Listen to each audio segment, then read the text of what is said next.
Les avis divergent au sein de la grande famille professionnelle de la communication au Cameroun au sujet de la pratique du journalisme. Pour certains, le plus beau métier au monde devient dangereux au regard des traitements parfois inhumains que subissent les journalistes dans l'exercice de leurs fonctions. Une situation qui remet sur la table des débats le respect des règles de base qui régissent le métier. J'essaie autant que faire se peut de continuer mon travail tel que je l'ai appris, tel que je l'ai toujours exercé, en marc-boutant sur les principes cardinaux qui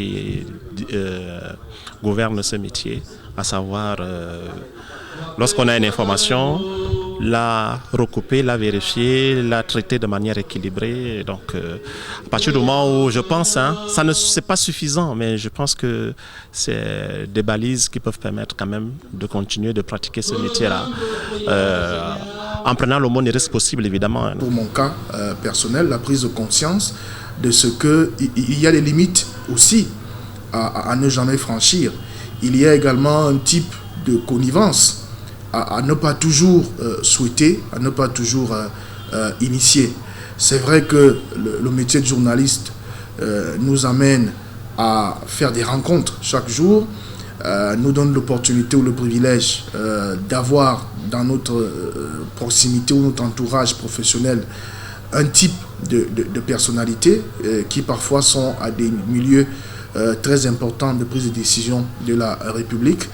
Mais cela ne doit jamais nous faire perdre de vue que nous avons un rôle à jouer qui est un rôle de relayance sociale.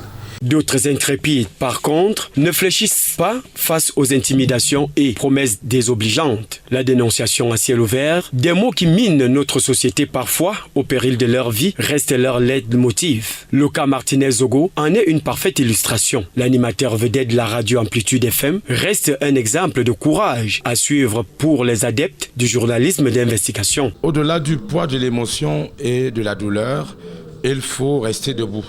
Il faut garder cette capacité à faire des bonnes enquêtes et à faire son travail. Vous savez, c'est un choix qu'on a fait en choisissant pour des gens comme nous de travailler dans le journalisme d'enquête, le journalisme d'investigation. Mais on ne peut pas se décourager parce qu'il y a une épreuve. Oui, mais j'ai le courage parce qu'avant son décès, j'étais déjà avec lui à la radio Amplitude FM.